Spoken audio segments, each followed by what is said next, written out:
Qu'est-ce que l'ego et comment le reconnaître? Vous souhaitez réaliser vos rêves, mais vous sentez que quelque chose vous en empêche. Vous ne vous sentez pas heureux dans la vie, vous avez du mal à prendre certaines décisions et avez l'impression de ne pas avancer. Il est tout simplement possible que vous soyez, comme la majorité des gens, sous l'emprise de votre ego, ce faux ami qui dirige votre vie depuis des années et vous empêche d'avancer.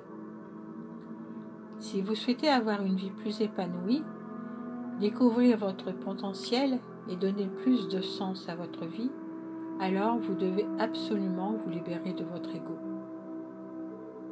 Qu'est-ce que l'ego? L'ego, c'est tout simplement la représentation que l'on a de soi-même. C'est le masque qui nous sommes créés depuis notre enfance selon différents critères, l'environnement, conditionnement social. C'est ce sentiment que l'on a d'être et d'avoir un ego ne repose sur rien, c'est simplement une illusion. Il est considéré comme un véritable boulet pour notre développement spirituel, puisqu'il va s'opposer à notre vraie nature et nous empêcher d'avancer dans la bonne direction. Mais il n'est pas si nocif que cela, puisqu'il permet également d'exploiter notre potentiel humain. Il fait d'une volonté et d'une ardeur décuplées, permettant d'accomplir des objectifs professionnels et personnels non négligeables. En revanche, si vous souhaitez apprendre à mieux vous connaître, à vous débarrasser de toutes vos envies, qui sont très souvent les principales causes de votre tristesse, et d'exploiter votre merveilleux potentiel divin, alors il est important de combattre cet ego qui vous freine considérablement vers votre développement spirituel et vous empêche d'être vous-même et profondément heureux. L'ego spirituel, c'est quoi au juste? Pour quelqu'un qui s'initie à la spiritualité, il peut être facile de tomber dans le piège de l'ego spirituel. L'ego spirituel, c'est une personne qui pense avoir atteint la sagesse et la vérité absolue après avoir lu plusieurs livres sur la spiritualité, par exemple, ou bien cette personne qui s'est mise au yoga et qui pratique la méditation tous les jours. Il n'y a pas de mal à vouloir s'éveiller à la spiritualité, bien au contraire. Le problème, c'est de penser avoir trouvé la vérité et d'avoir atteint l'état d'illumination simplement en s'adonnant à des pratiques spirituelles.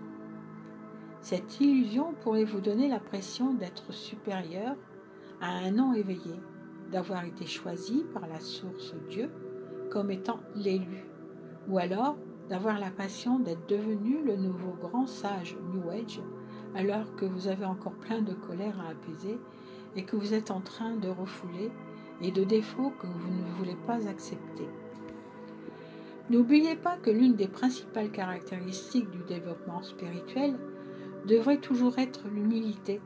L'humilité nous enseigne à demeurer dans l'amour, dans le non-jugement, l'authenticité, la vulnérabilité et le respect.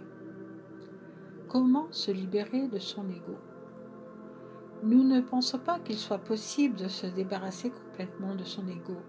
Et je ne sais pas si il est réellement possible de vivre dans une société comme la nôtre sans ego, d'être soi-même à 100% dans une société en pleine évolution elle aussi, où il existe des règles, de nombreuses lois et des tabous. Serait-ce vraiment envisageable? Par contre, nous pouvons complètement le diminuer, faire en sorte qu'il agisse le moins possible sur nous et ainsi nous aider à prendre les meilleures décisions afin d'accomplir notre mission de vie.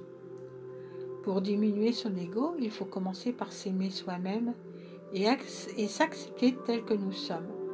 Malgré nos nombreux défauts et nos faiblesses, nous en avons tous car personne n'est parfait. Plus vous arrivez à vous aimer et plus vous diminuez votre ego. Pour se libérer de son ego, il faut également apprendre à le reconnaître. Voici des exemples de situations où votre ego agit sur vous. Vous avez ce besoin d'être reconnu, aimé, admiré. Vous avez besoin d'avoir toujours raison et rechercher l'approbation des autres. Vous ressentez le besoin d'être différent et de le montrer aux autres en utilisant des labels, exemple, vegan, italien, homosexuel, écolo. Vous êtes pris dans le temps, avez peur du futur, vous ressentez des regrets, anxiété, peur. Vous êtes pris dans la matière et ne pouvez pas percevoir les mondes subtils. Vous avez l'esprit de compétition et souhaitez toujours faire mieux que les autres. Vous vous comparez souvent aux autres, jugez les gens, les critiquez. Vous redoutez plus que tout la mort, vous n'êtes jamais satisfait et souhaitez toujours plus. Vous avez besoin, vous voulez, vous devez, vous devrez, tu aurais dû, tu dois, c'est votre ego qui parle. Vous réfléchissez avant de parler et orientez votre message selon votre besoin. Différenciez l'âme de l'ego. Maintenant que vous avez réussi à identifier dans quel type de situation votre ego pourrait prendre le dessus sur vous, nous allons vous donner des exemples et des comparaisons entre l'âme et l'ego afin de vous aider à mieux les différencier.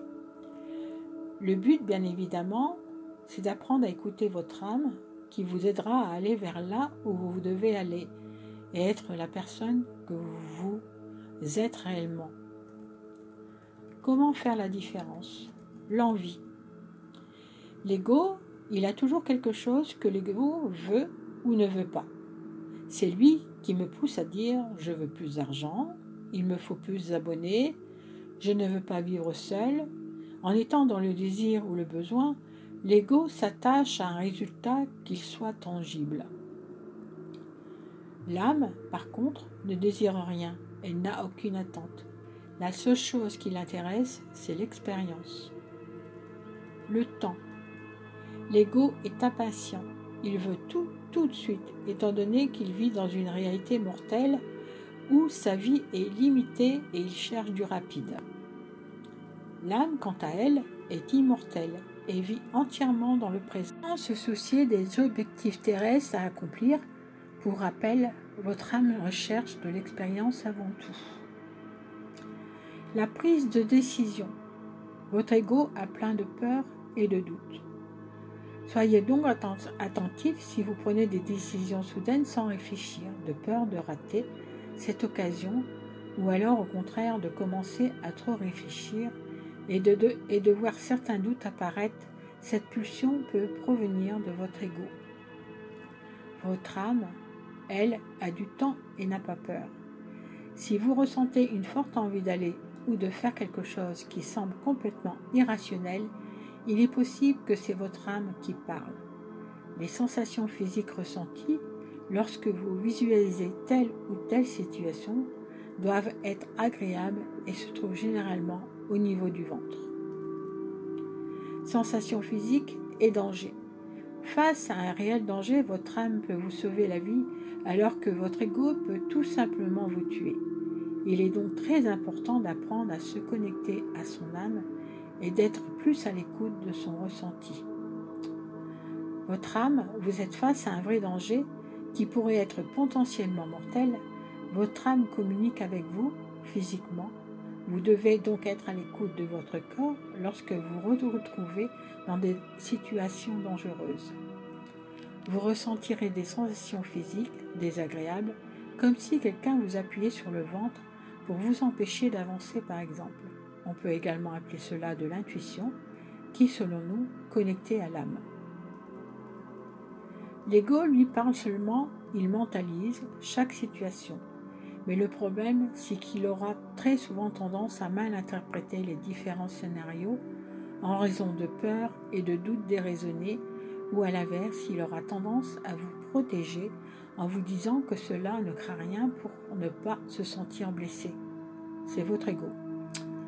Exemple, se forcer à faire des activités extrêmes et dangereuses avec vos amis, car si vous refusez, vous seriez le seul à ne pas le faire et vous auriez l'air bête. Conclusion. Comme vous l'aurez compris, votre ego vous empêche d'avancer, vous faisant croire qu'il vous protège de différentes peurs et de doutes qui sont pour la plupart le fruit de votre mental. Réussir à se débarrasser presque entièrement de son ego, c'est l'impression d'être une toute nouvelle personne, d'avoir cette sensation de renaître, et de trouver votre vraie nature. Ce qui vous anime le plus et vous donne envie de vous lever le matin. Ne plus se soucier de ce que les gens pensent de vous et faire ce que vous voulez sans attendre la validation extérieure. Non seulement vous vous sentez beaucoup plus léger et plus heureux, mais cela vous permettra de vivre une vie sans regret. Le bonheur n'est pas de l'ordre de l'avoir, mais de l'être.